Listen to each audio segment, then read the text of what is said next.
mencatut nama. Ternyata bukan saja menimpa para selebritis seperti Melanie Ricardo kemarin, tetapi juga anggota Dewan. Ada kisah apa dari Vena Melinda? Dan hari ini di Rumpi No Secret juga hadir DJ Una.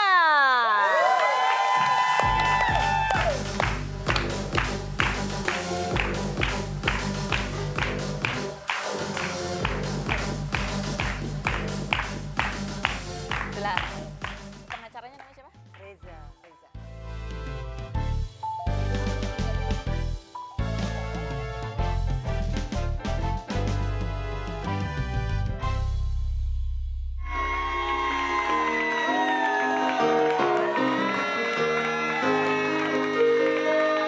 Selamat sore semuanya. Selamat sore buat Vena. Apa kabar? Alhamdulillah baik. Dan semua junior artis semuanya. Nanti kalau udah bulan Februari kan sudah memasuki tahun monyet api ya. Gayanya harus beda ya, nggak boleh gini-gini lagi ya, gini-gini. Senang sekali kita ketemu lagi di Rumpi No Secret. Wow. Segmen ini kita akan membahas berita-berita hot ya. Sebelum kita membahas berita hot tentang Vena Melinda, kita akan bahas dulu ini ada berita dari Instagramnya Stuart Collin. Ini penting banget ya. Ini sesuai dengan bidang saya. Itu Stuart Collin kemarin memposting foto tanah yang mau dia jual. Yang waktu itu katanya dijanjiin mau dijual itu loh, yang sempat ditanyain sama ibunya siapa, Risty Tagor, katanya mau jual tanah ya kan. Ini ada nih. Kita bantuin pasarin buat Stuart Collin ya. Ini mau cari tanah nggak? Ini ada nih, dijual tanah peninggalan almarhum Papa dengan luas 213, sertifikat atas nama sendiri tanpa perantara, itu di Jalan Hussein Sastra Negara Rawa Bokor ya.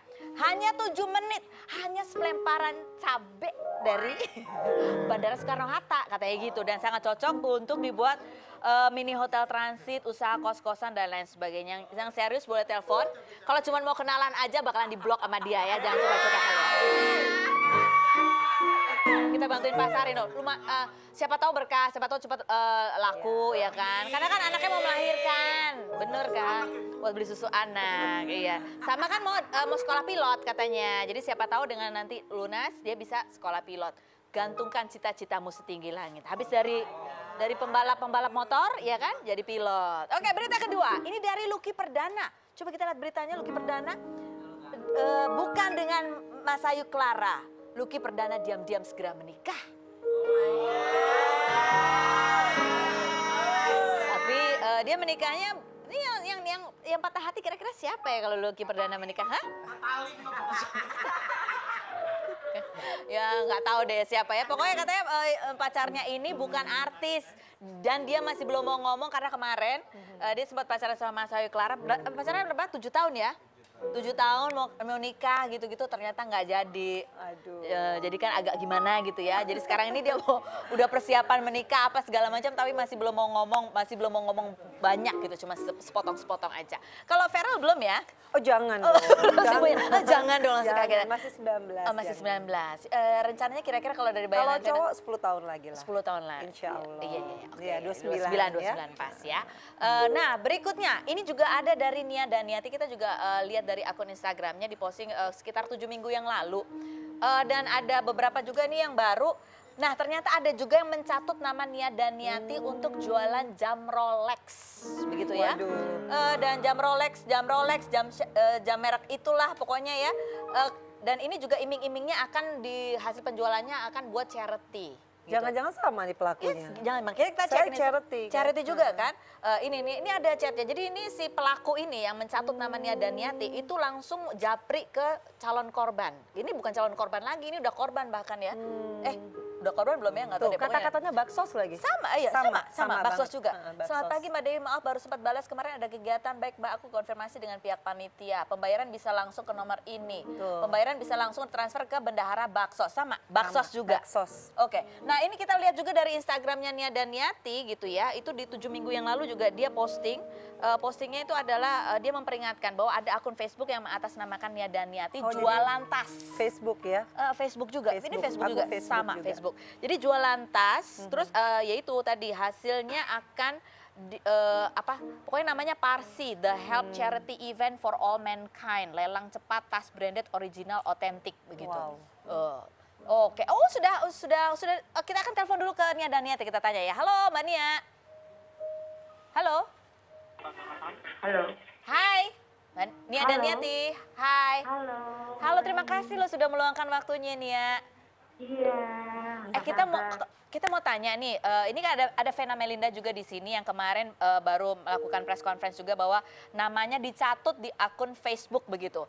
Ini Nia Iya, Daniati betul. juga punya cerita yang sama, betulkah? Iya, betul ada akun Facebook saya yang bukan punya saya pribadi. Dia bilang mau bikin charity dan dia menjual. Heeh. Itu dibilangnya bahwa saya menjual barang-barang branded seperti tas, jam dan lain-lain. Oke, udah ada Kebetulan- korbannya belum sih? Sudah ada teman saya yang sempat transfer dan juga ada orang Malaysia juga yang pernah juga. Tapi saya juga bingung saat itu harus bagaimana menyikapinya. Jadi saya tulis di Di Instagram. Instagram aja. Oke, ini nggak ada niatan untuk melaporkan ke polisi nggak Mbak Nia? Saya belum tahu ya. Mungkin bisa jadi juga nanti saya bicara dulu dengan lawyer saya kalau memang sudah mulai banyak. Beritanya ini ada 1, 2, sampai 3 orang yang memang sudah pernah transfer katanya. Sebesar berapa jumlah yang ditransfer? Lumayan juga. Di atas Sampai puluhan juta? gitu. Iya sampai. Oh, wow. Nah, ini kan ada tadi katanya temannya Mbak Nia. Kok bisa temannya percaya sekali gitu dengan akun Facebooknya? Ini karena memang berteman dengan Facebooknya, di-add oleh Facebook ini atau bagaimana? Iya, karena dia berteman dengan Facebook itu, dia pikir benar. Oh, Itu akun Facebook saya. Jadi dia bicaranya awalnya ya untuk menarik mungkin ya. Dia berbaik-baik kata-kata dan juga akhirnya tertarik lah. Oh, oke, begitu ya. Baik. Terima kasih Nia Daniati untuk infonya. Semoga ini juga buat peringatan ke yang lainnya. Jangan percaya kalau di-add sama akunnya Facebook Nia Daniati begitu ya. Tapi punya Mbak Nia punya Facebook punya? Ada, tapi bukan yang itu. Oh, ada tapi bukan jadi yang akun itu. palsu Ya. Jadi Nia Daniati tidak menjual barang-barang branded Ya. gitu ya. Tidak punya toko online juga kan Mbak Nia ya? Ya, tolong disampaikan. untuk Baik, terima kasih Mbak pengguna-pengguna. Nia. Salam buat anak-anak Ya, di oke. rumah. Terima kasih. Oke, nah kalau kasus yang menimpa Vena Melinda seperti apa dan apa yang diambil oleh Vena Melinda, benarkah dia menempuh jalur hukum? Kita lihat dulu, ini dia update beritanya.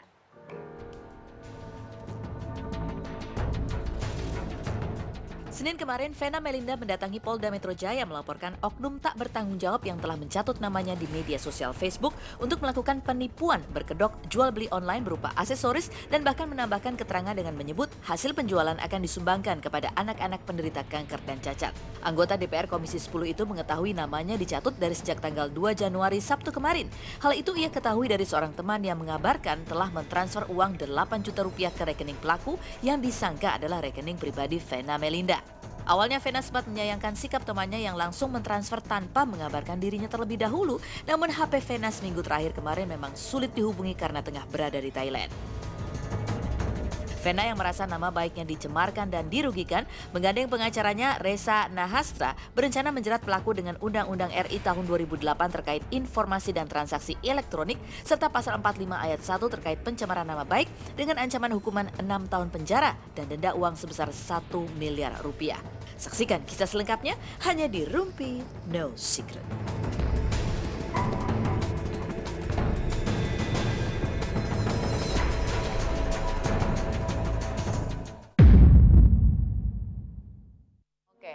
Vena, ini kan ada banyak sebetulnya bukan Iya. cuma Vena yang dicatut Berarti namanya. Mbak Nia duluan berarti ya? Nia dulu, terus habis gitu Melanie Ricardo juga kemarin. Kalau kemarin kasusnya dia bukan jual beli barang ya, tapi pedofil begitu. Tapi kayaknya Vena ini salah satu yang kemudian berinisiatif untuk melaporkan. Apa yang membuat Vena berkeputusan untuk melaporkan? Jadi pertama saya konsultasi dulu dengan partai saya, karena ini kan menyangkut nama baik partai juga, dengan posisi saya juga pekerjaan ya, jangan sampai nanti korban melaporkan duluan dan pasti saya terkait kan? Pasti. Karena kan nama saya di situ, Iya, akun Facebook Vena Melinda, seolah-olah itu punya saya dan saya yang mempunyai pegawai yang namanya si orang itu. X itu yang menerima 8 juta itu, karena memang itu sebetulnya coincidence banget. Jadi teman saya itu menghubungi saya memang, tapi karena saya di Thailand, emang saya matiin. Saya nggak mau terima telepon karena takut roaming kan, tapi nggak taunya dia juga di luar negeri. Oh, sama-sama di luar negeri Sama-sama nih? di luar negeri, dia di Australia. Makanya dia bilang, Fen berarti ini bener-bener ketipu dong saya. Tapi saya jujur, karena saya ngelihat foto-foto Vena yang di Thailand tuh update banget. Saya bilang, lah iya saya update tapi lewat Instagram. Nggak taunya sama si, ya saya nggak tahu hacker atau apa ya. Dari foto-foto saya di Instagram dipindahin ke akun Facebook yang palsu itu. Jadi seolah-olah itu link Iya. sama update selalu. Seolah-olah Vena Melinda. Jadi kemudian satu adalah mengambil jalur hukum, Iya. gitu ya. Nggak merasa repot, sudah menjadi korban, namanya dicemarkan, masih harus repot gitu ngurusin masalah. Saya berpikir begini, sebagai warga negara yang baik, memang kecanggihan teknologi itu sebenarnya harusnya kan outputnya positif. Iya. Tapi kalau jadi outputnya negatif, saya rasa kita punya undang-undang ITE. Sayang kalau kita misalkan hanya mendiamkan, dan ini kebetulan teman saya yang menjadi korban. Gimana Iya. kalau orang lain yang nggak bisa mengkonfirm? Betul, betul, betul. Itu kan kita belum tahu, Bisa makanya lebih banyak sebetulnya hal pertama saya tidak langsung ke jalur hukum. Hal pertama tidak ke jalur Tidak, hukum. saya hal pertama adalah advokat saya langsung menulis di akun Facebook saya yang asli bahwa itu bukan akun Facebooknya Vena Melinda. Oke. Dan nggak berapa jam kemudian, nggak lama, langsung hilang akun Facebook itu. Oh, oke. Tapi kalau saya tidak melapor ke polisi, mana mungkin kita bisa punya mungkin Bukti. teknologi ya yang bisa men-trace IP-nya dari mana. Kemudian kan kita ada digital forensik ya kalau kata pihak kepolisian. Kan kita nggak mungkin bisa Jadi men-trace walaupun gitu. dia sudah dihapus, masih bisa Masih bisa IP-nya. Oh, hati-hati Itu ada berarti digital ya. forensik. Nah, Oh, itu oke. mungkin juga sosialisasi buat masyarakat bahwa kalau kita mengupload foto-foto pribadi kita, nggak taunya bisa disalahgunakan oleh orang lain seolah-olah itu memang kita. Karena fotonya terbaru terus kan. Iya, betul, betul, betul. Gitu. Jadi Tapi punya akun Facebook sebetulnya? Punya, tapi Jadi nggak media sosial pernah. punya apa aja? ya saya punya Facebook, punya Twitter. Tapi yang di-handle oleh saya sendiri adalah Instagram. Oh, oke, ini buat pengumuman. Jadi hanya Instagram yang dihandle langsung oleh Iya, Vena kalau Melinda. Facebook saya sama Twitter kan memang dihandle oleh staf ahli saya untuk mengupload segala kegiatan di DPR gitu, di Oke. komisi, di dapil. Ada ininya nggak sih? Ada tandanya mark gitu, cek biasanya kan gitu ya untuk Iya. Facebook dan kalau Twitter. Facebook saya yang asli tidak ada. Oke. Broadcast menjual anting senilai berapa sampai ada korban mentransfer 8 juta nggak pernah saya berjualan gitu. Kalaupun saya mau untuk kegiatan sosial Langsung. ya budget saya sendirilah Oh, gitu. oh, budget sendiri, oke. Makanya teman saya kaget, itu bukan Vena. Ya bukan, tapi saya udah transfer. Lah kenapa ditransfer? Jadi kita nih udah nggak nyambung kemarin itu, baru nyambungnya setelah dia kirim chapternya semua gitu. Oh, oke. Nah, ini kita ada ke kuasa hukumnya Vena Iya. ya, Bang Reza. Bang Reza, pasal apa saja sih yang nanti akan dijerat kepada pelakunya nih kalau Oke. tertangkap? Makasih.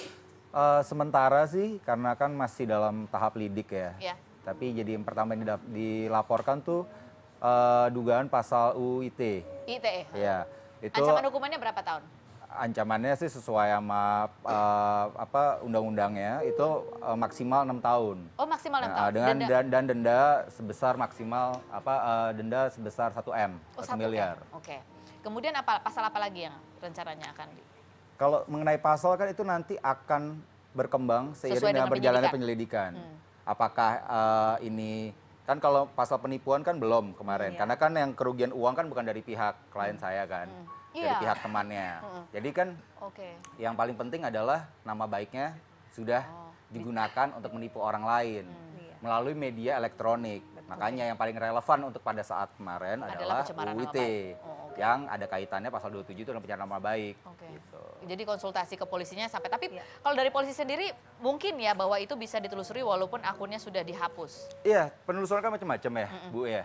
Pertama melalui itu tugasnya cybercrime ya. Cybercrime. Tapi benar tadi kata Bu Vena melalui IP itu mungkin bisa di-track. Tapi yang paling konvensional kan bisa dicari mengenai rekening si yang penerimanya. Oh, dari rekening Karena kan ada itu rekening bisa. penerima ya. Cuman Iya, kan permasalahan yang biasa terjadi adalah rekening penerima tuh biasanya udah nggak valid atau awalnya menggunakan KTP palsu sehingga alamatnya udah nggak valid atau orangnya bisa udah meninggal atau mungkin orang yang nggak tahu menahu tapi dipinjem rekeningnya. Ribet Dibilang juga nih ya. ada uang mau dikirim kan seneng-seneng aja ditinggalin berapa 100-200 ribu. Jadi Bang Reza ini cuma mewakili Vena aja, nggak mewakili temannya sekalian yang ketipu udah. Belum ketemu, kita baru komunikasi melalui WA. Karena masih Mungkin di nanti kalau Australia pulang baru kita korbannya. ngobrol. Oh, jadi kalau mau sekalian mungkin bisa ya. Jadi supaya pasalnya ada banyak sekalian gitu.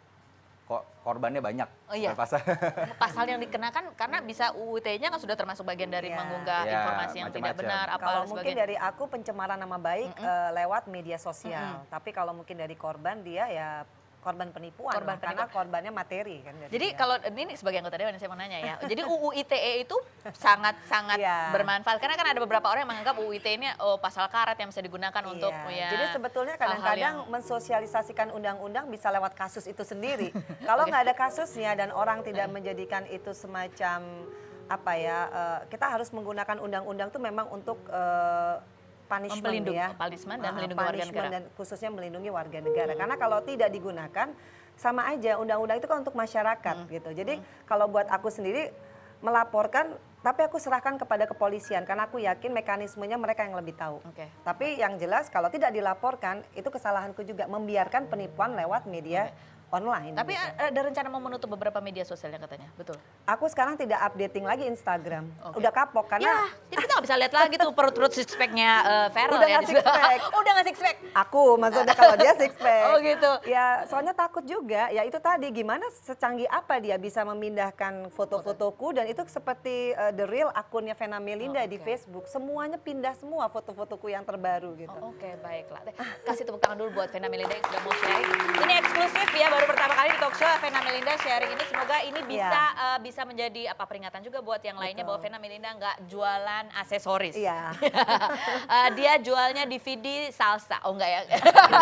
Udah pensiun. Udah pensiun juga. Bang Reza terima kasih banyak dan kita undang satu bintang tamu kita nanti. Oh sekarang DJ Una. Silakan.